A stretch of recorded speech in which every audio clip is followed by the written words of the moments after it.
Hello, good evening to all and वैसे तो रात हो चुकी है, 11 बजने वाले हैं कुछ ही समय में, लेकिन बाज़ार आज मॉर्निंग सेशन में बहुत चढ़ा। हम सब जुबिलेंट हो गए, लेकिन इन द लास्ट सेशन फिर से बिकवाली छा गई। तो अब यही क्वेश्चन है कि कल कैसा रह सकता है, कल का दिन। तो देखिए, जो कुछ बातें सबसे इंटरेस्टिंग है उसमें पहली बात ये आती है कि अमेरिका में मंदी नहीं होने वाली है, मंदी नहीं आएगी। ये ऑलमोस्ट कंफर्म हो गया। There will be no recession in US. क्यों? कि देखिए, the institute of supply management services sector purchasing managers index PMI, जो कि जून में 48.8 पे था, वो आज मतलब जुलाई में वो 51.4 तक गया। और अब 5 तारीख को जो कि ये फिगर रिवाइज किए गए हैं और वो पहुंचा है 55 पे। मतलब अच्छे जॉब अपॉर्चुनिटीज़ वगैरह यूएस में ऑलरेडी है। और दूसरा पॉइंट ये आया कि फेड ने आज इमरजेंसी मीटिंग बुलाई। इसलिए बुलाई, रेट कट के लिए नहीं। फेड के जो अधिकारी थे उन्होंने आके ही बता दिया कि ये इमरजेंसी मीटिंग जो है वो रेट कट के लिए नहीं है। रेट कट हम जरूर करेंगे, लेकिन सितंबर में। तो बाज़ार को एक अभी स्पष्ट डेट मिल गई है कि सितंबर में अमेरिका में रेट कट हो जाएंगे।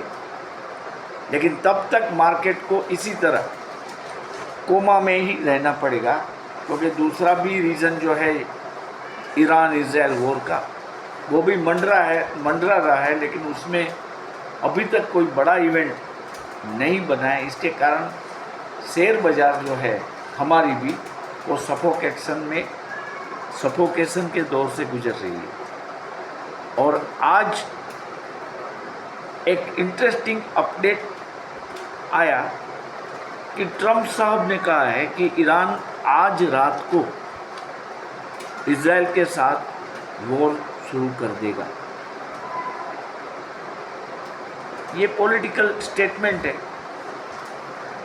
वास्तव में ऐसा होता है या नहीं होता है, लेकिन बाजार चूंकि बहुत सेंसिटिव होती है, वो देखेगी कि सचमुच आज रात तक कुछ होता है या नहीं होता।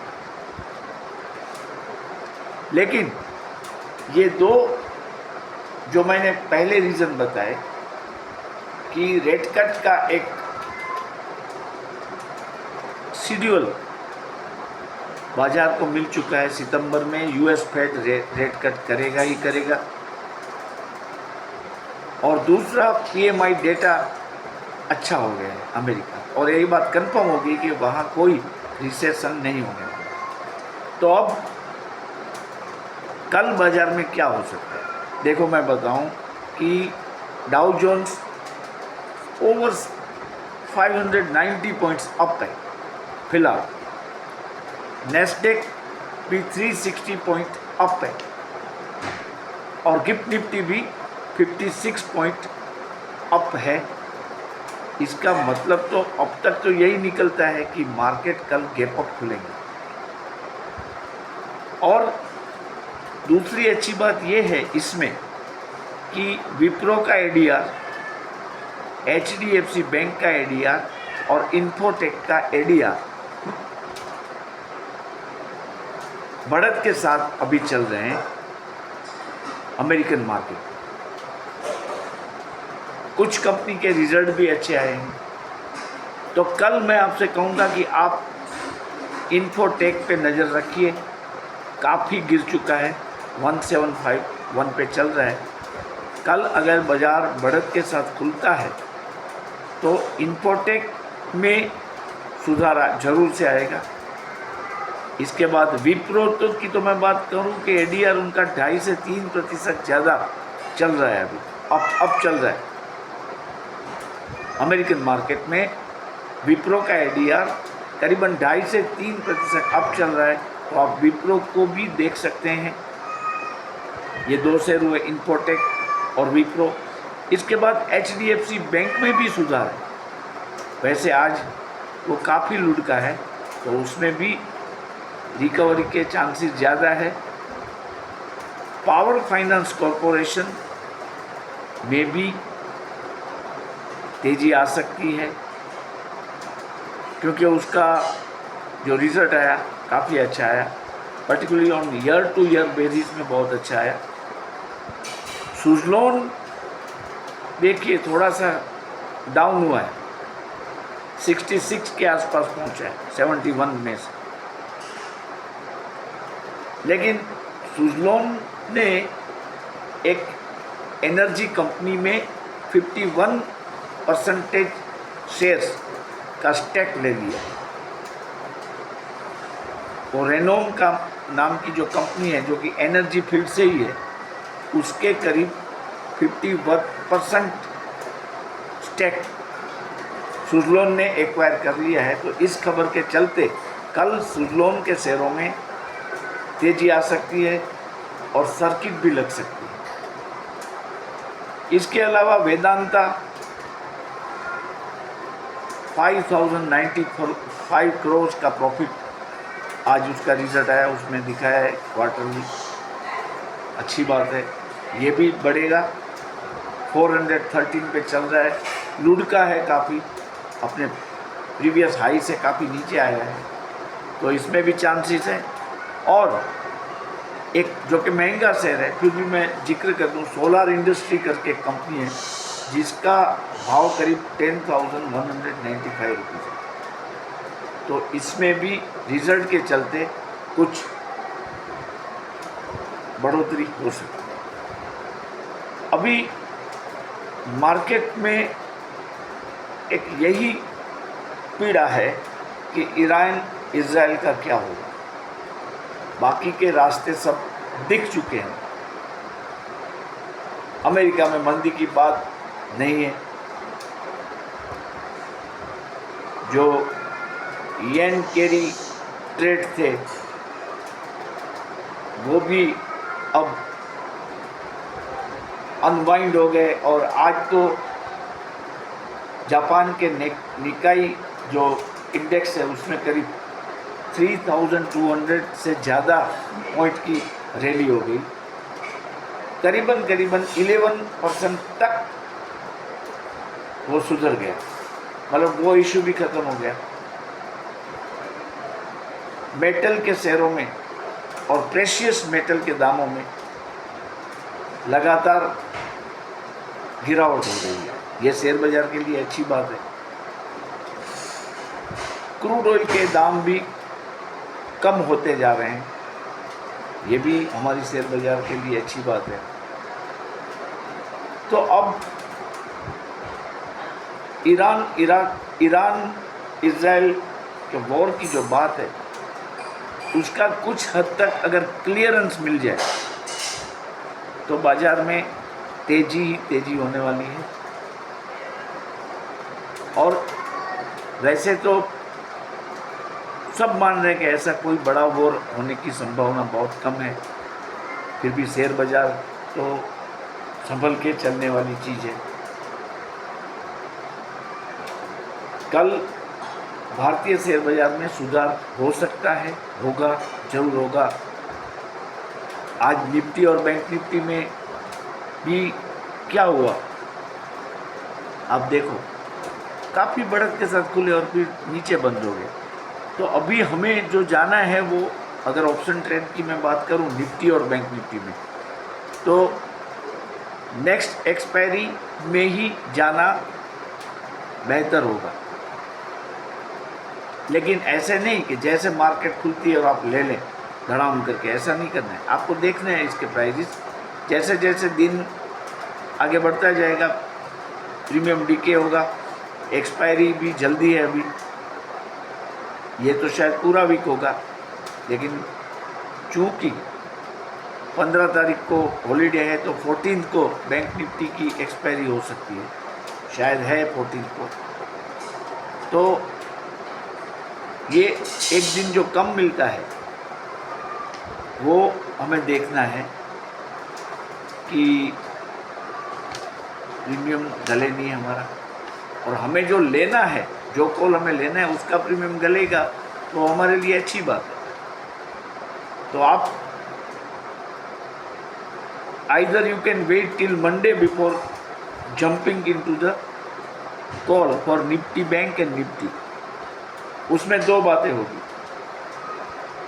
अगर कुछ अच्छे न्यूज़ आ गए तो मार्केट रिबाउंस हो जाएगा, क्योंकि काफ़ी गिरा हुआ है।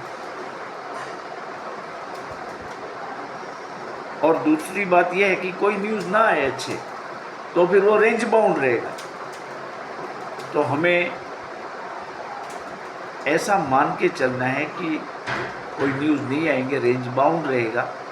तो आपको अगर निफ्टी का कॉल या बैंक निफ्टी का कॉल लेना है तो इसकी स्ट्राइक प्राइस बहुत इम्पोर्टेंट है, जो मैं बार बार आपको बता रहा हूँ। और आपको उसकी प्राइस मूवमेंट पे 20 मतलब राउंड द क्लॉक नज़र रखनी है। जब तक बाजार चले आपकी नज़र वहाँ से हटनी नहीं चाहिए। और ऐसे माहौल में छोटा सा प्रॉफिट मिले तो भी निकल जाइए, छोटा सा लॉस है तो भी बुक कर लीजिए, और जल्दी से जल्दी ट्रेड स्क्वायर ऑफ करते जाए जब तक क्लैरिटी ना आए मार्केट के एटमॉस्फियर में। जब तक क्लैरिटी ना आए तब तक यही करना पड़ेगा। We can not wait for more profit, और वो हम वेट करते रहेंगे, ऐसा नहीं है। अगर कुछ प्रॉफिट मिलता है तो ले लीजिए, बाद में फिर लिए, ऐसे करेंगे तो आज भी काफ़ी पैसे मिले। आज भी आपने देखा होगा निफ्टी में, बैंक निफ्टी में शुरू में तो मार्केट अच्छा ही रहा। जैसे मैंने परसों बताया था, जो निफ्टी का कॉल वो कहाँ तक पहुँचा, 457 तक गया था, कल मैंने आपको बताया। तो इसमें आपको स्ट्राइक प्राइस सही से चुननी है। अभी मैं जो स्ट्राइक प्राइस आपको दे रहा हूँ वो आज की बाजार पर से है, कल हो सकता है ये चेंज हो जाए, आप समझे। तो आप इसका कैलकुलेशन करने का तरीका सीख लो।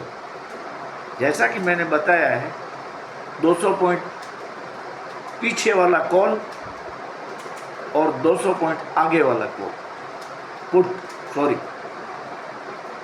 मान लो कि अभी 24,000 चल रहा है, बाजार अच्छी चल रही है, आपको कॉल लेना है तो आप 23,800 का कॉल लें। और अगर आपको पुट खरीदना है तो क्या करोगे, 24,000 पे निफ्टी है तो आप 24,200 का पुट लेंगे। ये एक बेसिक इनका एक तरीका है। तो अब अगर मैं बताऊं तो आज क्या हुआ बैंक निफ्टी में,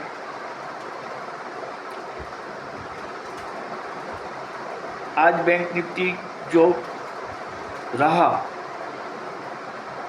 वो रहा 23,992 पे। तो हम कौन सा कॉल ले सकते हैं, आप 23,800 का कॉल ले सकते हैं। अगर इसी के आसपास इंडेक्स निफ्टी घूमता है तो कल देखें, अगर मान लो गैप अप खुल जाए और वह 24,100 तक चला जाए तो फिर हमारा स्ट्राइक प्राइस और परचेस करने का टाइम भी बदल जाएगा। और बैंक निफ्टी में क्या हुआ, 49,748, तो इसका 49,500 का कॉल ले सकते हैं, लेकिन नेक्स्ट एक्सपायरी डोंट फॉरगेट। ये मैं आपको एक रफली कैलकुलेशन का तरीका दिखा रहा हूँ। कॉल में 200 पॉइंट पीछे, पुट में 200 पॉइंट आगे। और जब आप कॉल या पुट बाय करते हैं तब आपको प्राइस मोमेंटम देखते रहना है, क्योंकि यहाँ क्या होता है, in the twinkling of an eye वो गिर जाता है या बढ़ जाता है। और उसमें सेल करने वक्त या बाय करते वक्त मैंने जो आपको बताया है, विंडो में जाके फिर प्राइस को कुछ मिनटों के लिए पॉज रह के आप देखो कि वो बढ़ रहा है या घट रहा है, इसके बाद ही इसको सेल या बाय करो। ऐसे इमीडिएटली पैनिक में आके बस अभी सेल कर देना है, फट करके सेल कर दिया, ऐसा नहीं करना है। तो कल अच्छी बात है कि मार्केट सुधरने के चांसेस ज़्यादा है। वो गैप डाउन तो ही हो सकता है कि आज रात कोई बड़ा इवेंट हो जाए, जियो पॉलिटिकल फ्रंट पे जो चल रहा है इशू ईरान इजराइल वॉर का, उसमें कोई जियो पॉलिटिकल फ्रंट पे कोई इशू आ जाए तो अलग बात है। बाकी मुझे ऐसा नहीं लग रहा है कि कल मार्केट गैप डाउन हो, गैप अप जरूर हो जाएगा। आप काइंडली पेशेंस को डेवलप करें, क्योंकि ये एक बार का मौका नहीं है, ये शेयर बाजार तो चलती ही रहेगी। इसमें कभी माइंड में जिसको बोलते हैं हम हेवीनेस रख के ट्रेड नहीं करने, बी लाइट और हंसते हंसते आप ट्रेड करें, फियर और ग्रीड को कंट्रोल करें। इंडिया विक्स को देखें, इंडिया विक्स अगर डाउन होगा कल तो मार्केट बढ़ने वाला है और प्लस हो जाएगा अचानक। अगर वो हो गया तो वो फिर 21-22 लेवल 23 लेवल तक चला जाएगा, तो फिर आप खुद समझ जाएंगे कि अभी मार्केट मंदा हो सकता है। अच्छा, तो आज इतना ही है स्टॉक मार्केट में। ये सफोकेशन का स्टेज ख़त्म कब होगा ये पता किसी को नहीं है। ईरान की ओर से या इजराइल की ओर से कोई अच्छा बढ़िया स्टेटमेंट आ जाए और बाजार को ऐसा कॉन्फिडेंस है कि कोई वॉर नहीं होगा। और आपको एक चीज़ ये भी बता दूं कि 8 अगस्त मतलब शुक्रवार को आरबीआई की क्रेडिट पॉलिसी आने वाली है, तो इसका इम्पैक्ट भी बैंक निफ्टी पे रहेगा। ट्रेडर्स बहुत ही अटेंटिव मोड में ट्रेड लेंगे, तो बैंक निफ्टी पे नज़र बनाए रखने की ज़रूरत है। ओवरशॉट हो गया है, अगर दास जी कोई अच्छा सा अनाउंसमेंट करे तो हो सकता है इसमें बड़ा सा 1000 पॉइंट तक की रैली आने की संभावना है। लेकिन इसके लिए हमें we have to wait till 10 बजे वो जनरली प्रेस कॉन्फ्रेंस होती है, उसमें सब चीज़ें बाहर आने लगती है। हालांकि इन्फ्लेशन का फिगर अब इतना अच्छा नहीं है हमारा, क्योंकि फूड प्राइसेस में और वेजिटेबल्स में जो दाम बढ़े हैं उसके कारण इस पर पूरा कंट्रोल नहीं पाया गया है और जियोपॉलिटिकल टेंशन भी है। तो हो सकता है आरबीआई सभी दरों को स्टेटस को में रखे, लेकिन कुछ अच्छी बातें वो कह सकते हैं ताकि मार्केट में कॉन्फिडेंस थोड़ा सा लौटे। या तो वो टाइम लाइन दे सकते हैं कि हमारा भाई इस मीटिंग में ये रेट कट हो सकता है, ऐसा कुछ इंडिकेशन देंगे वो ज़रूर। इससे मुझे लगता है कि बैंक निफ्टी भी ऊपर जाएगा। बैंक निफ्टी को जितना नीचे जाना था पहुंचा है उधर, 53,000 से 49,000 तक लुढ़का है, तो इसमें रिकवरी आने की उम्मीद है, आएगी। और मेरे जो सब्सक्राइबर्स की संख्या है वो सिर्फ 338 पर पहुंची है, तो इसका रेट कुछ धीमा हुआ लगता है। आपको मैं रिक्वेस्ट कर रहा हूँ कि आप मेरी चैनल को सिर्फ देखें नहीं, सब्सक्राइब भी कर दें। आपको एक बटन ही दबाना है दोस्त, सिर्फ एक बटन दबा दो, सब्सक्राइबर मेरा बढ़ जाएगा। ठीक है, देखते हैं उसमें आप मुझे कैसा सपोर्ट दे रहे हैं। अब तक तो अच्छा दिया है। Hope in future to you will give me a good support. Okay, have a nice day and good night.